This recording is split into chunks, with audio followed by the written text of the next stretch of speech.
All right, everyone. So continuing on again in our book, Respecting Your Body. Remember, respecting your body means treating it with loving care, independent of your size or weight.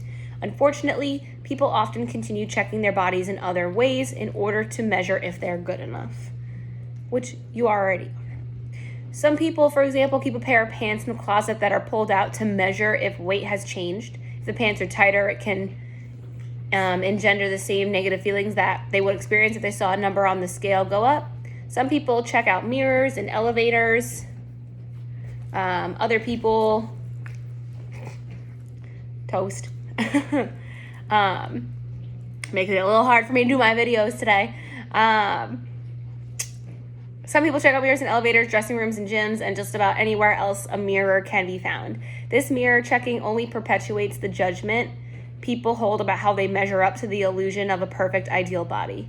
Putting that much attention on your appearance only skews your broader sense of yourself and the whole spectrum of your attributes. Another healing experience is to box up the clothes that are associated with dieting and that no longer fit. If you're not ready to throw them out or give them away, that's okay. That's totally fine. Especially if they have sentimental value. You can put them in a box in the back of your closet or in the garage. Later, when you feel like you're ready, you can get rid of them. Since you bought the clothes when you were trying to lose weight, they will likely not fit your normal body size, which is maintained through eating intuitively and healthy activity. Remember, part of your commitment to this process is to rid yourself of the diet mentality. Holding on to these clothes keeps you stuck in the fantasy that comes with every new diet. Letting go of these clothes will be liberating. When you open your closet door, you won't feel that pang of despair that you feel when you see clothes there that you know don't fit. The flip side of throwing out your old diet-tainted clothes is to keep, wear, and occasionally buy only clothes that fit well and are flattering. Wearing clothes that are too tight only makes you uncomfortable and doesn't show respect to your body. Again, respect your body. Tight clothes might make you feel closed in and trapped, and sometimes you can't even take a deep breath.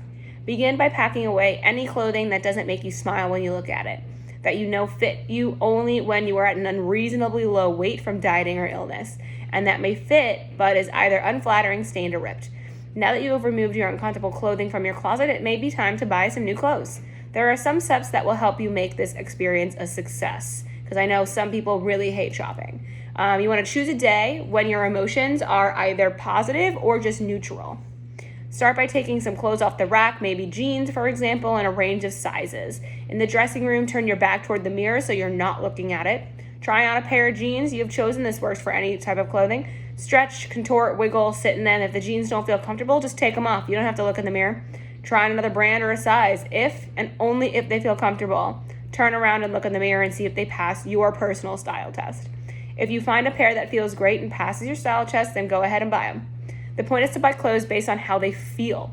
If they fit well, you won't go around tugging at yourself and feeling uncomfortable with something you think looks good but doesn't feel good. A powerful sign of self-esteem is the ability to maintain an autonomous sense of one's self-worth. Appreciate the myriad of values that are truly yours, the gifts that which you were born with. Practicing and refining your talents and acknowledging the work you have already done to learn and grow all show signs and a sense of self-respect. Comparing yourself to others leads to unnecessary suffering, which engenders feelings of superiority and envy. Rather than comparing, start appreciating your unique qualities that have nothing to do with appearance.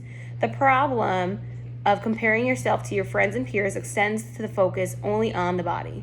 Who has the best hair, the smoothest skin, the strongest muscles, the smallest waist, the bigger butt, the smaller butt? We make these judgments about our bodies by regularly checking out friends, relatives, actors, models, and just about anyone who we see on the street.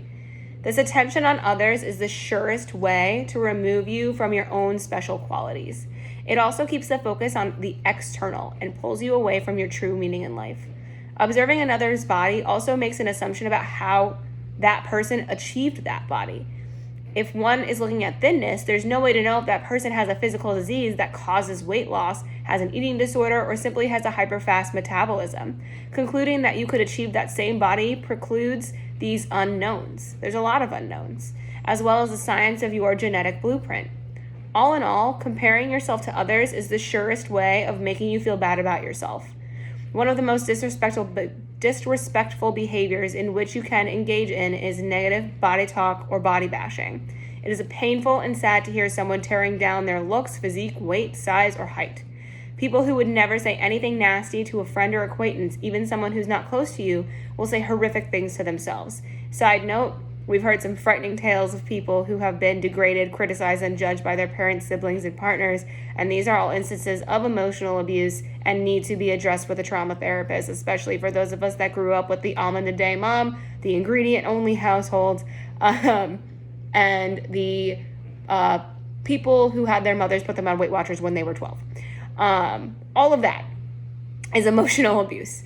All in all, practice and respect yourself. It's the most important practice for your self-worth and your mental health.